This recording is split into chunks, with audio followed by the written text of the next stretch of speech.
Hello, I am J.W. Wiley, Director of the Center for Diversity, Pluralism, and Inclusion at SUNY Plattsburgh, and a consultant on the video you are about to experience, titled Disrespect, the Impact of Bullying. In conjunction with the SAFE Coalition, Plattsburgh City School District, and the Media Lab at Mountain Lake PBS, we have created an opportunity for people engaged in the educational enterprise to communicate their feelings about this extremely problematic subject.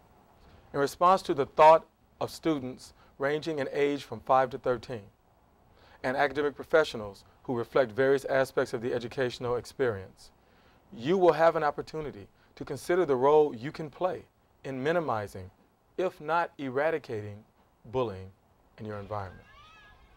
Why is this video called Disrespect, the Impact of Bullying? Because bullying transcends a simple lack of respect.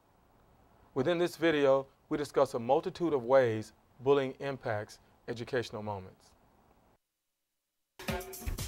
Describe a bully. What does a bully look like? A bully is someone that picks on someone smaller. And sometimes they say, give me your lunch money, push them down and beat them up sometimes. Somebody who punches people. Someone that is mean to you. Bully pushes people and be first in line. Bigger, stronger person picking on somebody knows he could beat up and he knows they would give him whatever he wants.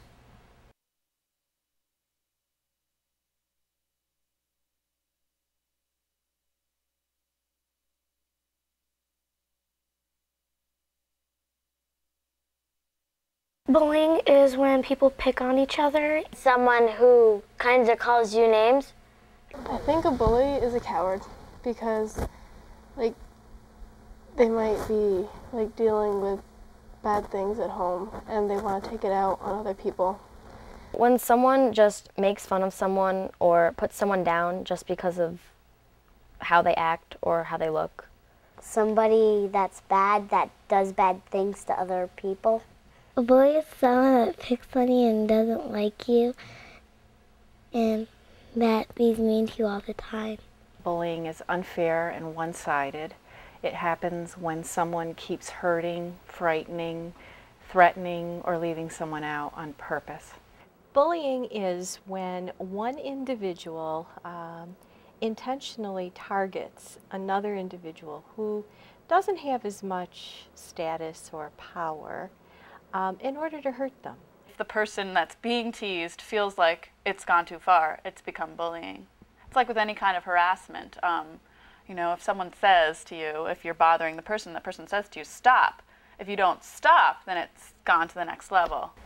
When somebody's mean to you or is hurting you emotionally or physical. Where it crosses the line with the teasing and the taunting is if you have somebody that's being targeted again. They're really not doing anything, and you are teasing them or taunting them, constantly going after them, leaving them out on purpose, frightening them, threatening them, then that's something that really needs to be stopped. Give them wedgies. Physical bullying, which we would look at as direct bullying because you can see it, you might be able to hear it. That's harmful. We talk about indirect bullying, which is a little bit more insidious or behind the back, writing graffiti in the bathrooms, using cyberspace to create some drama, leaving someone out on purpose. Why do bullies pick on people? Because I guess he was just different than all the other people. The isms, we talk about racism, sexism, physicalism, ageism, homophobia. We touch on those. He is bullied because he is gay. His style is different from your way. But as children, when you knew nothing of it, you could run and play all day.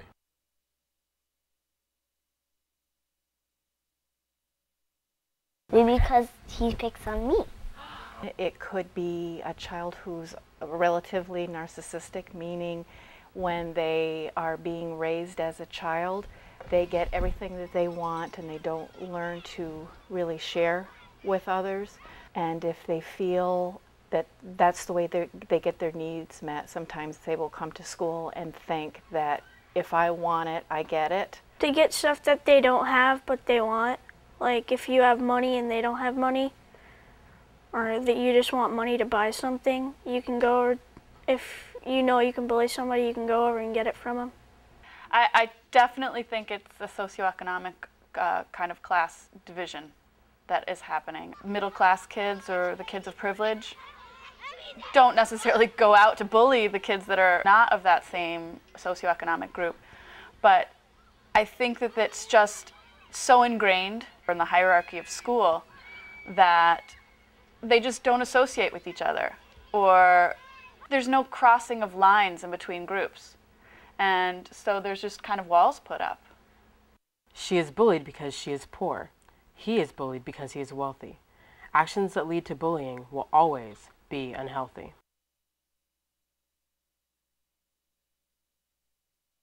Students are motivated to bully because they've seen bullying occur around them. They may be victims themselves of bullying in their environment, and so they pass it on.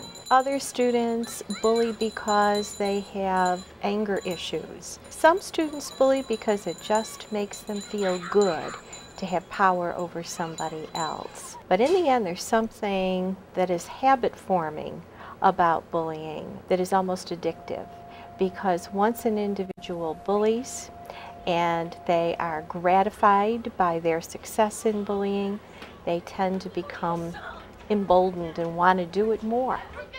And that's the cycle that we need to break as quickly as possible when it begins to emerge. Bullying stories. Tell us what you have experienced or seen. Once I saw a bully on the playground and he pushed somebody and there was a wood chip that got stuck right here. And there was this guy named Martin. He was at my brother's football game and this kid was picking on him and I told him to stop because he had like no arms. I was outside and somebody was on the playground and somebody pushed somebody off the equipment. One person in the school who did positively something I never thought anybody would do in a million years. What was it? He put a bag over my head. Why did they put a bag over your head? Just because I just looked at him for a quick second doing this, and then he said, "What are you looking at?" and then put the bag over my head. He put a bag over your head? Yeah. Wow. There's this kid just picking on me and then calling me four eyes and like taking my glasses away from him and like throwing them around with their friends. A couple of the girls I go to school with, like they were like calling me fat and things like that. This kid who kept chasing me around at recess, and he kept grabbing me and like twisting my arms back behind my back. He does bully me a lot. How does that make you feel? Very unhappy, uncomfortable. Feels like I want to get revenge. Yeah. I have the pleasure of being your father, and I know that you were bullied once when you got on the school bus. A few years ago. What happened? Take your hand away from your face. What happened? You don't want to talk about that? Okay. Let me tell you what happened to Justin on the bus. He got on the school bus and as a first grader and a fifth grader had been whispering for a week the word nigger. I can't begin to tell you how painful that is for a parent to know that their child's innocence is being taken away. What you saw in Justin was the struggle that occurs with kids who are being bullied. Justin understands bullying so much that earlier in this video, he actually was the only kid to put race into the conversation. Maybe because you don't just like them, maybe because of the skin color. So he'll put race into the conversation even though he doesn't really understand why he's putting it there. But when the time comes for him to actually have to address it, he's embarrassed and humiliated and doesn't want to go there. Do bullies know? Do bullies know that they are bullying someone? Bullies can look nice in the classroom, and they are nice in the classroom, but when you probably get into the halls and no teachers are around or at recess, they probably know that a teacher's not going to catch them doing this, so they just start bullying you on the playground and in the halls, and they feel really good about it. That's what some bullies do. Sometimes I think teachers can be the same way as kids. You just really hit on an important point. When bullies are little, if you don't stop a bully when they're little, that bully will grow up to be a big bully. There are bullies that are our age.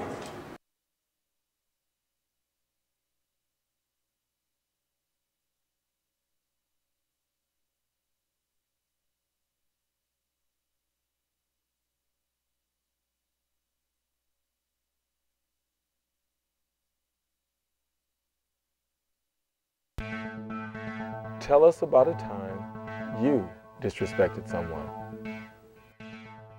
Never. No. Never. Well, sometimes. Whoa! Yeah. Never? Mm-mm. You have a little sister, right? Mm-hmm. You ever picked on her? No. Do you have any little brothers or sisters? Yeah, I have 2 little sisters. You don't ever pick on your little sisters? Never. You never tease them and pick on them, ever. Henry. No, I don't think I have. Do you think you've ever bullied anyone? Yes. You just saw a lot of the students, mostly all, denying that they ever bullied. How can it be that they all denied that, but then when pushed a little bit, recognized that they actually have bullied? Is this just a phenomenon related to children? To these children? No. Most of us, probably all of us at some time, don't see ourselves as bullies. It's hard for us to see that. We have to try to see it. We have to want to see it. We have to care enough to try to see it, to change the game.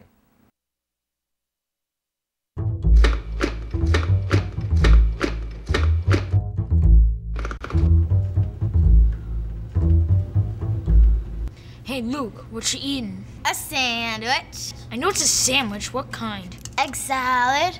I'm surprised it's not fruit salad. Yeah, and I'm surprised you're not wearing a dress. Sissy. Maybe from now on we should call you Lucy. Lucy. Sissy. Lucy.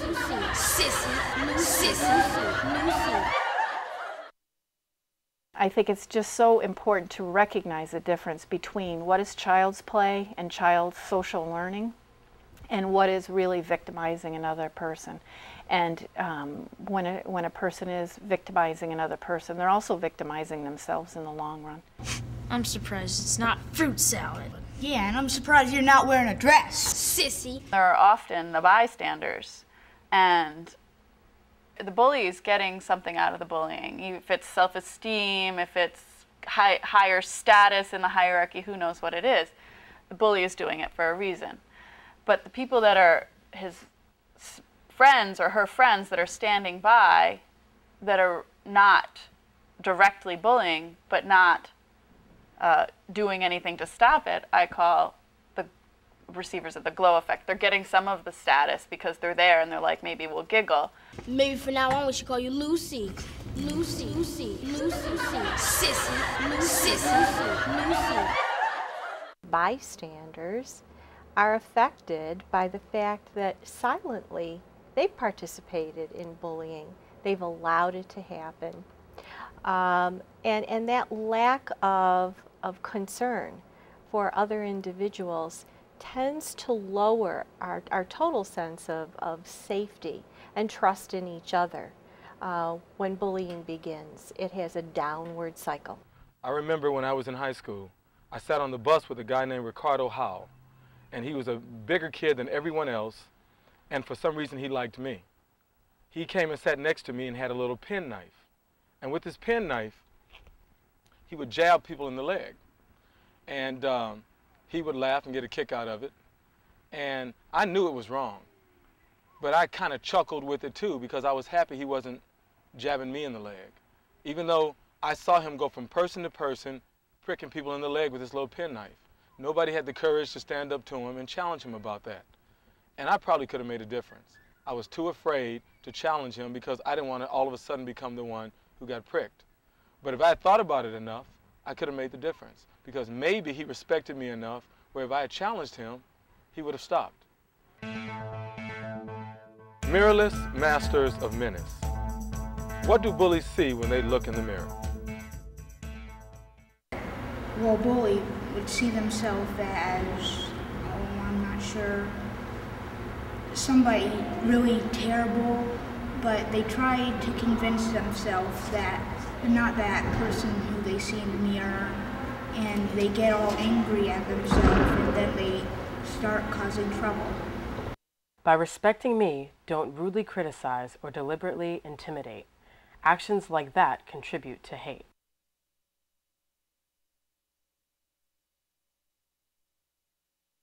Their hearts are like black holes, kind of. Okay, can you explain that some more? It's like a little tornado kind of thing. And some people just don't have regular hearts. Okay, and if they're bullies, they probably won't have a heart.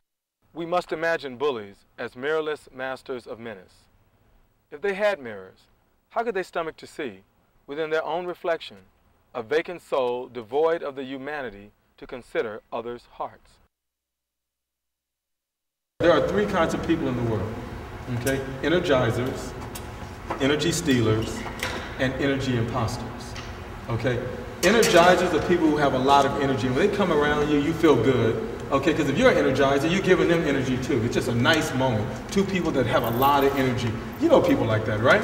And some of you are like that, probably all of you. Energy stealers are people that are very negative.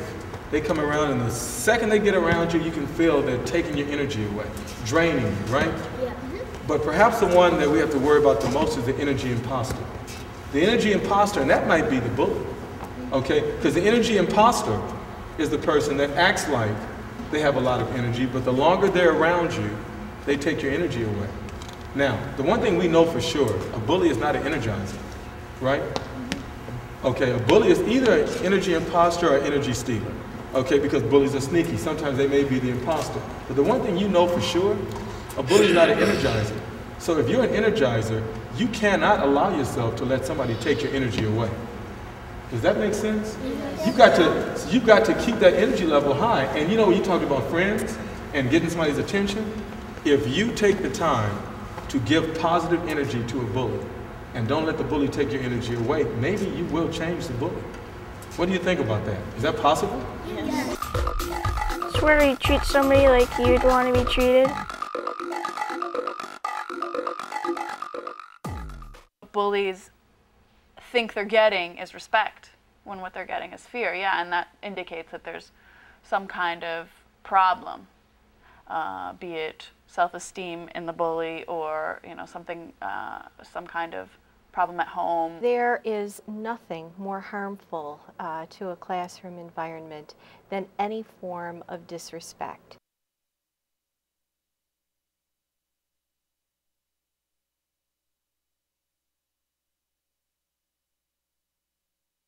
Who wants respect? Okay?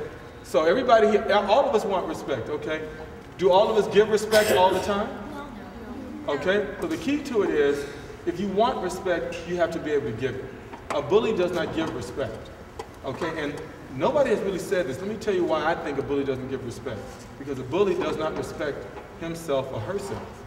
So here's something for you to think about.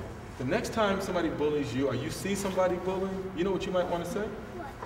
It's obvious to me, you don't respect yourself. Think about that for a minute. Does that make sense? You see somebody bullying someone, do they respect themselves?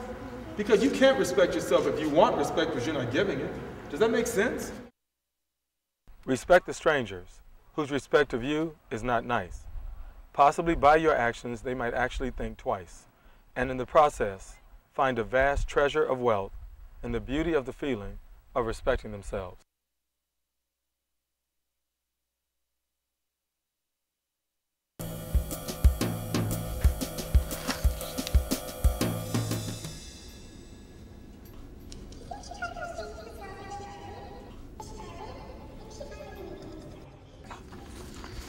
Do you think she got those jeans at the Salvation Army? I think she found them in a dumpster. Those jeans were cool when dinosaurs roamed the earth. If my mom got those jeans for me, I think I'd die of shame. I would kill my mom if she ever made me wear something like that. Parents don't have a clue.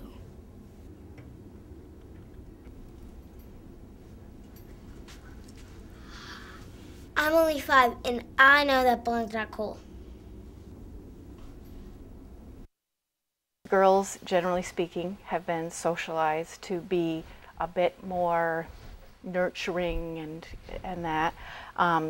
They have a tendency sometimes to go under the radar, meaning indirect bullying, maybe making up stories about someone, rumors, trying to leave another girl out on purpose, that type thing. Do you think she got those jeans at the Salvation Army? I think she found them in a dumpster. Those jeans were cool when dinosaurs roamed the earth. Maybe saying that's not cool, like in the skit where Autumn says that to the older kids. I mean, rather than being a innocent bystander, maybe talking to the person that's doing the bullying later, or just to not receive any of the benefit of the actual bullying.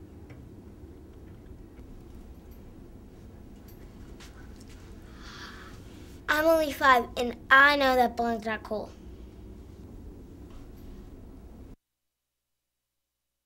Ashley was slowly disappearing, as you could see in the scene, when her head was being buried. And Autumn coming in and contributing strength in support of Ashley pulled Ashley out of it. Autumn was a bystander who could have just kept on playing and doing what she was doing. It took courage for Autumn to walk up to those bigger kids and challenge them. Consequences of bullying. What is the impact on the bully, on the victim, on society?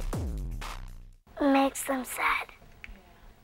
Sometimes sad, and sometimes it just makes me want to go in my room and shut the door on him. If you're, really feeling a rage towards other people who have constantly done that, and you're thinking of suicide as an option, there's a thin line between, taking yourself out and wanting to take the people who have been so hurtful to you out too.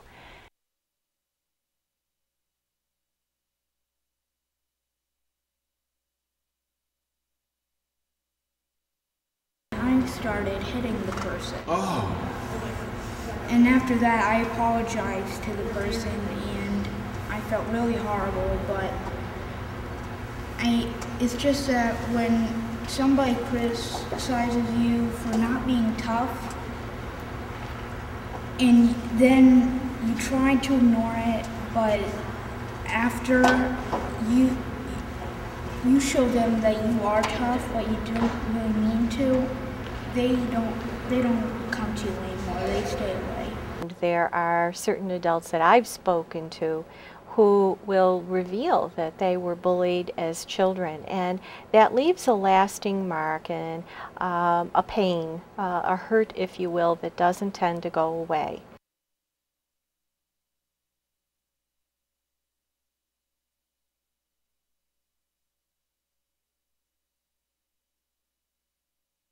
Girls are more verbal. Yeah. Bullying, and boys tend to be more physical, like punching.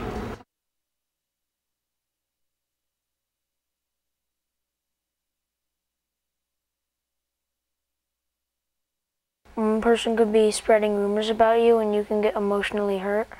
Her name was Catherine. Her name was Catherine. Did she change her name after that? She wants to be called Kathy now. What we're trying to challenge you to do with this video is to take action. Many of us think that we don't necessarily have to take action, but we can make a difference.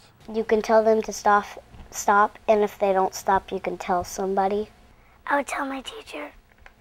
If you don't stop, then I'll just tell my parents and I'll have them come here. What are your parents going to do? They might believe me and come.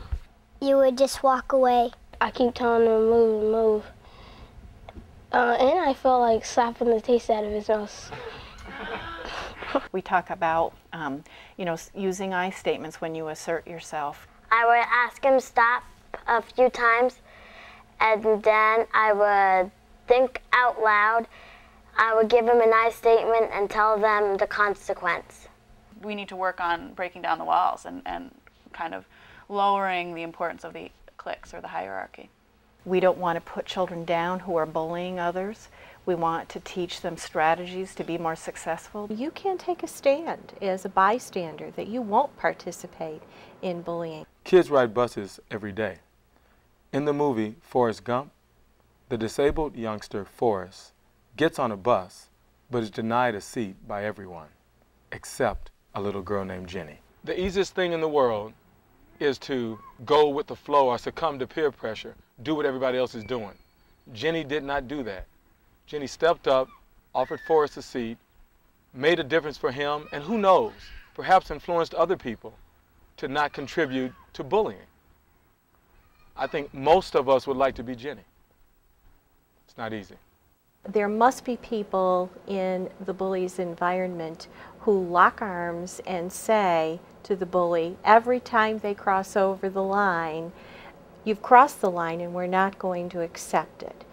Both bullies and societies will benefit greatly when we shine the light on these captains of coercion early and often, and force them to either crawl back under their rocks or change their ugly ways.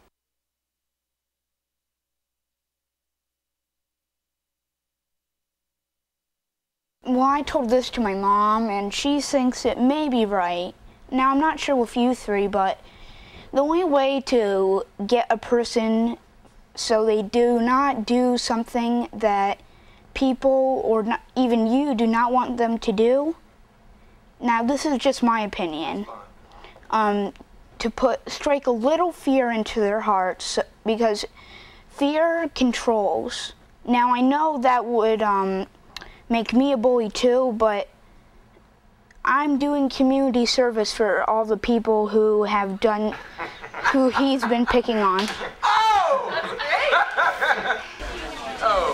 community service, okay. You're taking one for the team. Yes. Okay.